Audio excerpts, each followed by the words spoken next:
Assalamualaikum warahmatullahi wabarakatuh.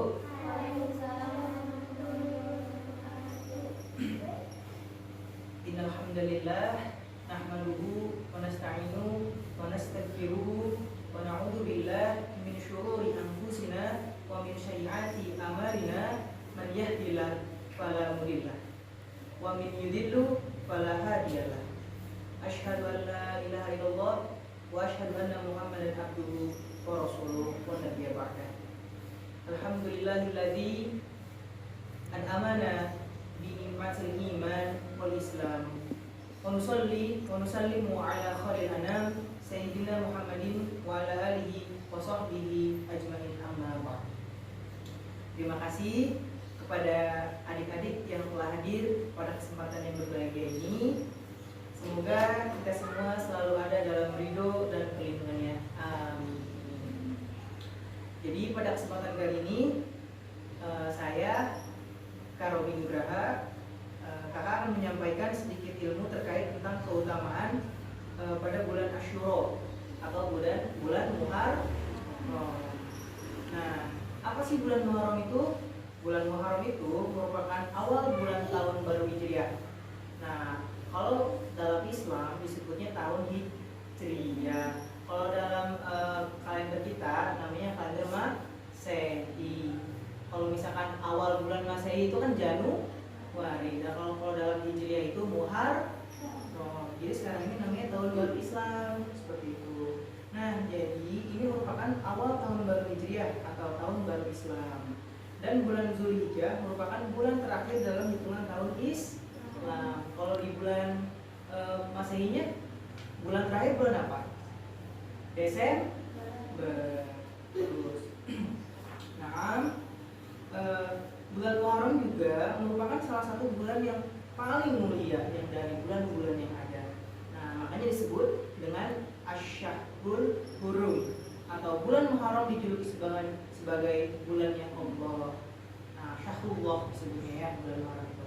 Karena di dalamnya itu terdapat amalan sunnah, amalan-amalan yang sangat dianjurkan untuk kita laksanakan seperti itu. Nah, adik-adikku sekalian, banyak para ulama yang mengklarifikasikan jenis amalan, mau itu kebaikan, amalan untuk keutamaan, hendaknya lebih banyak selama bulan Muharram, sekitar 12 amalan kira-kira. Nah, ada 10 amalan yang harus kita ketahui nih teman-teman semua. Ingetin ya, di bulan Asyura itu yang ditambah lagi 2 amalan lebih sempurna seperti puasa. Dengerin ya, nanti Opi bisa teka-teki.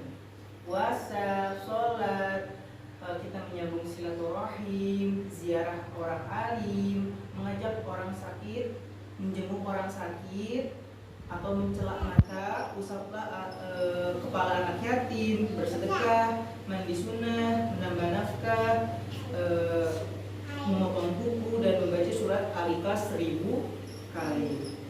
Tadi yang pertama apa? Melakukan sholat, mau itu sholat wajib dan sholat sunnah. Yang kedua tadi berpuasa. Yang ketiga menyambung silaturahmi. Terus yang keempat bersedekah. Terus yang kelima mandi sunnah. Bagus. Setelah itu ada apa lagi? Ada yang masih ingat gak di sini? Tadi yang kakak sebutin tadi sebelumnya. Ada apa namanya? Menjenguk orang sakit, mengusap kepala anak yatim. Terus yang terakhir membaca surat Al-Ikhlas sebanyak berapa kali? 1000 kali gitu. Nah, adik-adikku sekalian semua, pada kesempatan kali ini kakak akan menyampaikan sebagian dari amalan tersebut. Jadi mari kita pelajari sebagian dari amalan keutamaan untuk sebagai ilmu baru kita semua. Dan semoga bermanfaat di dunia dan di akhirat. Amin ya Allah ya Rabbal alamin. Nah, yang pertama ada amalan puasa. Puasa, tahu kan puasa? Puasa adalah kegiatan seorang muslim menahan diri dari lapar atau segala hawa nafsu dan membatalkan puasa. Dari mana? Dari mulai terbit matahari sampai tenggelam. Biasanya apa batasnya? Imsak dan sampai azan maghrib. Nah, di puasa Ramadan, ada lagi namanya bulan puasa sunnah Asyura namanya. Nah, sebagaimana dikatakan hadis Nabi, yaitu ketika itu Nabi pergi ke Madinah, dan setelah beliau pergi ke Madinah, beliau kemudian melihat orang Yahudi berpuasa pada hari Asyura. Lalu Rasul bertanya kepada orang Yahudi itu, "Mahada, apa maksud kegiatan ini? Apa kegiatan ini?" Gitu. Lantas para sahabat menjawab, orang Yahudi itu menjawab, "Hari ini adalah hari baik, yaitu hari di mana Allah menyelamatkan Bani Israel dari musuh mereka. Kemudian Nabi Musa melakukan puasa atas tersebut." Rasul langsung mengatakan, "Saya lebih berhak dengan Musa," katanya. Lantas daripada kalian, Nabi kemudian berpuasa untuk Asyura tersebut dan menyuruh para sahabat menjalankannya. Dan puasa Asyura ini sifatnya Nah, tanggal berapa? Ada yang tahu nggak puasa Asyura tanggal berapa? Tanggal 10. Nah, namun Rasul itu ingin membedakan cara kita beribadah dengan beribadah perbedaan antara agama Islam dan agama Yahudi. Jadi Rasul menambahkan satu hari sebelum tanggal 10, yaitu tanggal 9 Muharram, yang disebut puasa Tausa, dan dilanjut ke tanggal 10 Muharram dinamakan puasa Asyura. Nah, kesunahan puasa di bulan Muharram ini didasarkan pada hadis riwayat Abu Hurairah. Artinya, seseorang datang menemui Rasulullah. Ia bertanya, "Setelah Ramadan, puasa di bulan apa lagi yang lebih afdol ya Rasul?" Lantas Rasul menjawab, "Puasa di bulannya Allah, puasa di Syahrullah, yaitu di bulan Muharram." Nah, selain itu Al-Qurtubi juga pernah mengutip Asyuti dalam Ad-Di'at ala Sahih Muslim menjelaskan bahwa puasa Muharram lebih diutamakan karena awal tahun baru. Nah, jadi alangkah baiknya kita memulai sesuatu yang baru dengan kebaikan, seperti itu. Nah, yang kedua adalah memperbanyak sholat. Ayo di sini, udah pada sholat tuh? Udah. Nah, sholat itu ada berapa? Ada sholat wajib ada berapa? Nah, ada apa di sholatnya dari mulai subuh? Ada subuh, zuhur, asar, maghrib, sama isya. Alhamdulillah kita. Nah, dan ada sholat sunnah. Sholat sunnah itu banyak banget. Contohnya ada sholat id, sholat taraweh, ya kan? Sholat gerhana matahari, gerhana bulan, sholat tasbih, dan masih banyak lagi. Nah, baik. Jadi selain sholat wajib, ada juga yang namanya sholat sunnah, seperti yang udah tadi kakak sebutkan ya. Nah, jadi tapi yang paling dianjurkan pada saat bulan Muharram yaitu sholat sunnah tasbih. Ada yang pernah dengar belum? Sholat sunnah tasbih. Nah, jadi sholat sunnah tasbih itu adalah sholat sunnah yang sangat dianjurkan untuk dikerjakan pada bulan Muharram. Jika memungkinkan setiap hari, setiap sekali, setiap bulan, kalau nggak setiap tahun, kalau misalnya nggak sempat juga, yang penting seumur hidup satu kali. Nah, untuk sholat tasbih sendiri itu 4 rakaat, bisa 2 salam atau bisa 1 salam. Lalu bagaimana tata caranya sholat tasbih? Pertama, kita seperti sholat sunnah seperti biasa, cuman ditambahkan tasbih. Tasbihnya seperti apa? Tasbihnya itu Subhanallah, walhamdulillah, wala ilaha illallah, wallahu akbar. Pertama, sesudah membaca Al-Fatihah 15 kali, setelah ruku 10 kali, setelah iktidal 10 kali, setelah sujud 10 kali, ketika duduk di antara dua sujud 10 kali, dan sujud kedua sesudah membaca doa sebanyak 10 kali, dan ketika bangun dari sujud membaca 10 kali.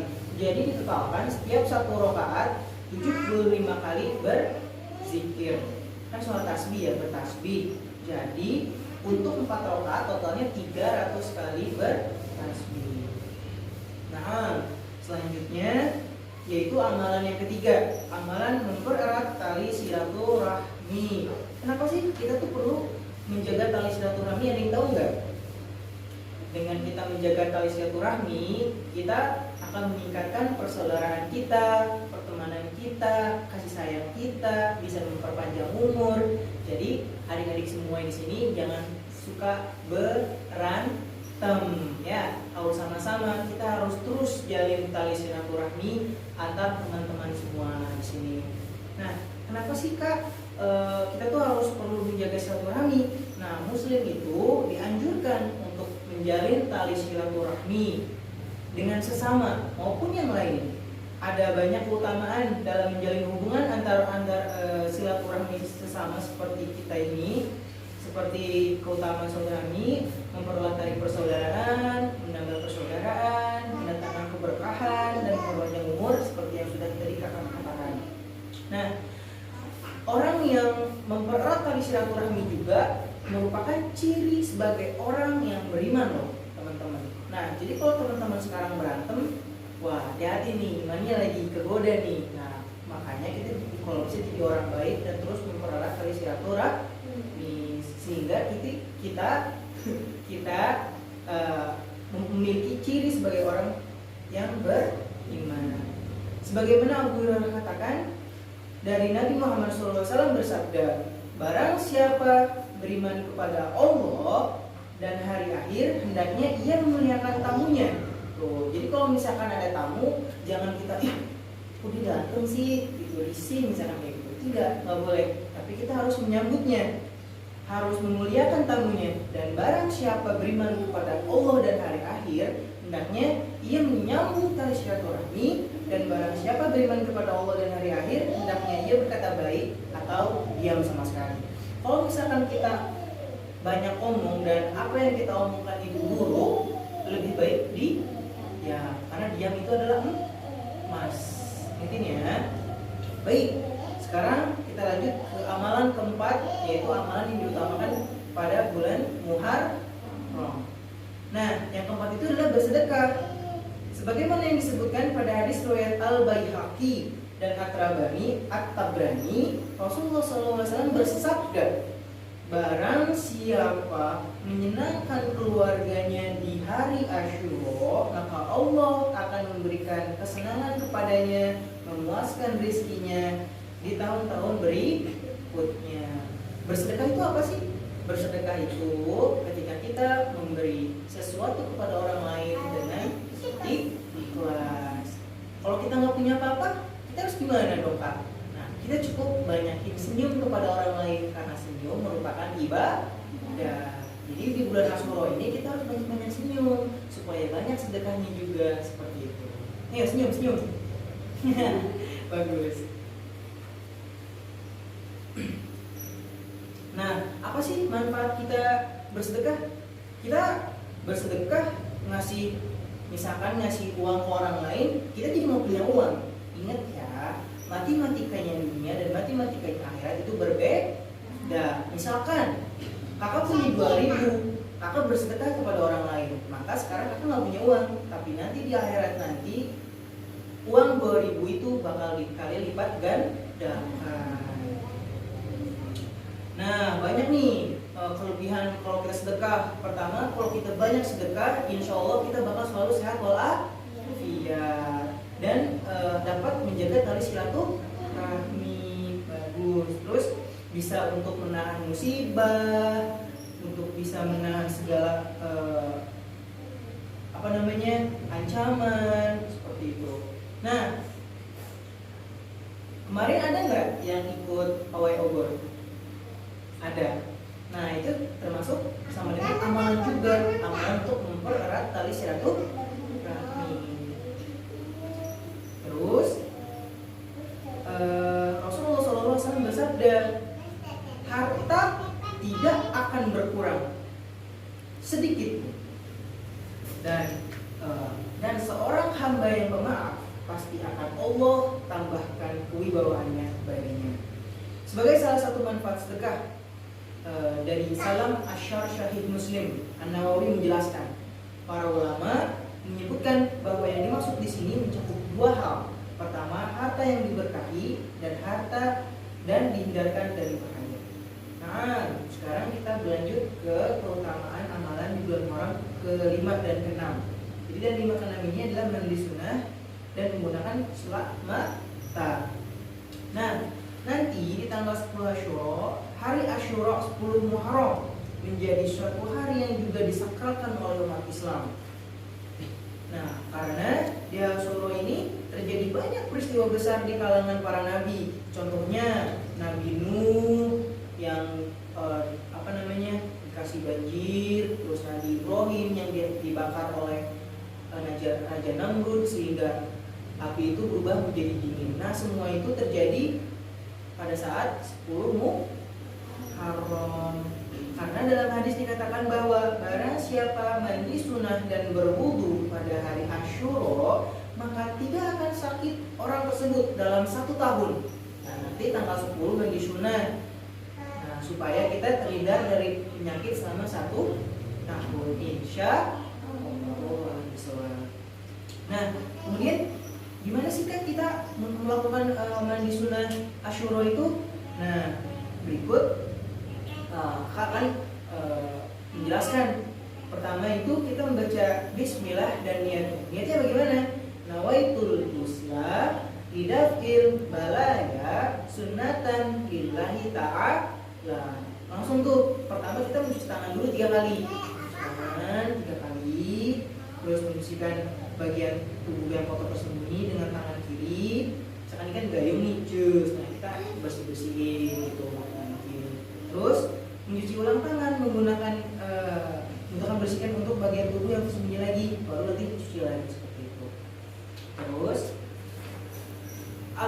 setelah mandi sunnah, kita harus wudu dan menyela-nyela pangkal-pangkal rambut dengan jari-jari yang sudah dibasahi. Setelah itu mengguyur kepala 3 kali sehingga seluruh tubuh tersiram air semua. Membasahi tubuh secara merata dari ujung rambut hingga ujung kaki, diawali dengan tubuh sebelah kanan sampai sebelah kiri.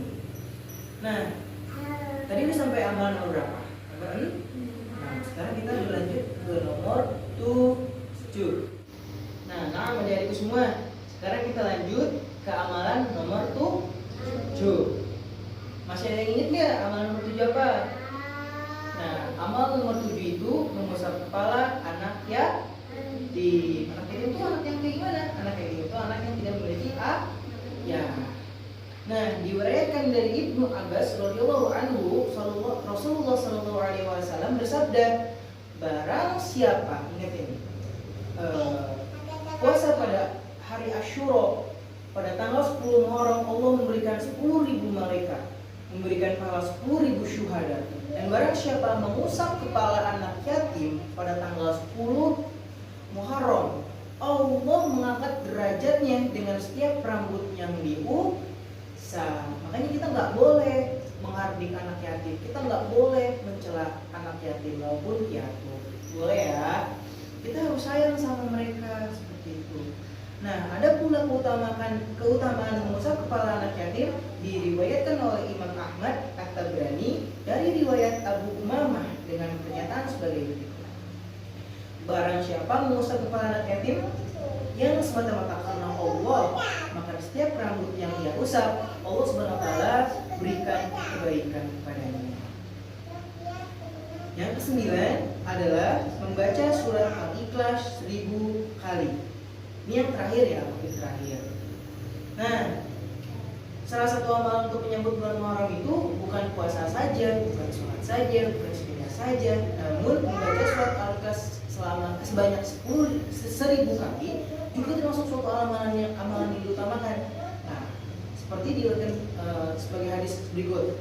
Barang siapa yang membaca surat Al-Ikhlas sebanyak 1000 kali, maka dia tidak akan mati sebelum melihat tempatnya di surga.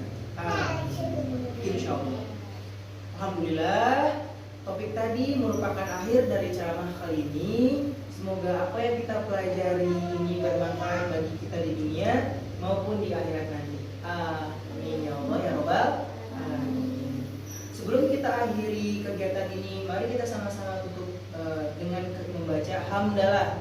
Alhamdulillahirabbil alamin. Dan mari kita sedekahkan tangan. Kita berdoa kepada Allah untuk mendapat segala keberkahan pada kesempatan kali ini. Bismillahirrahmanirrahim. Subhanaka Allahumma wa bihamdika asyhadu an la ilaha illa anta astaghfiruka wa atubu ilaik. Allahumma hamna bil Qur'an waj'alhu lana imama wa nura wa huda wa rahman. Allahumma dzakirna minhu ma nasina wa 'allimna minhu ma jahilna warzuqna ditawatahu ana al-laili wa atarfan nahar waj'alhu lana hujjatan ya rabbal alamin. Rabbi anfa'na bima alamtana, Rabbi a'limna alladhi yanfa'una, Rabbi faqih wa faqih ahlana wa qarabatin fi dina wa tawassalna bita'allumin anta rusuqa nal wasi'ah anta rusuqa nal amanah. Amin ya rabbal alamin. Ya Allah ya rabbal alamin, Maha suci Engkau ya Allah, segala sanjunganmu untukmu. Aku bersaksi bahwa tiada Tuhan selain Engkau. Aku memohon ampun dan bertobat kepadamu. Ya Allah, rahmatilah kami dengan Al-Quran, jadikan ia pimpinan kami, cahaya, petunjuk dan rahmat. Ya Allah, ingatkanlah kami apa yang terlupa darinya, dan ajarkanlah apa yang tidak kami ketahui darinya, dan berikanlah kami rezeki membacanya sepanjang siang dan malam, serta jadikanlah ia hujjah penolong kami. Wahai Allah Tuhan semesta alam, ya Allah, berikan kami manfaat dari apa yang telah Engkau ajarkan pada kami. Ya Allah, berikan kami pengetahuan terhadap apa yang bermanfaat bagi kami. Ya Allah, berilah pemahaman pada kami dan pada keluarga kami, serta para kerabat kami dalam memahami agama. Kami bertawasul dengan belajar, kami bertawasul dengan mengajar Engkau, agar Engkau beri kami rezeki yang luas, dan agar Engkau beri kami rezeki yang amanah. Amin ya rabbal alamin. Akhirul kalam, billahi taufiq wal hidayah. Wassalamualaikum warahmatullahi wabarakatuh.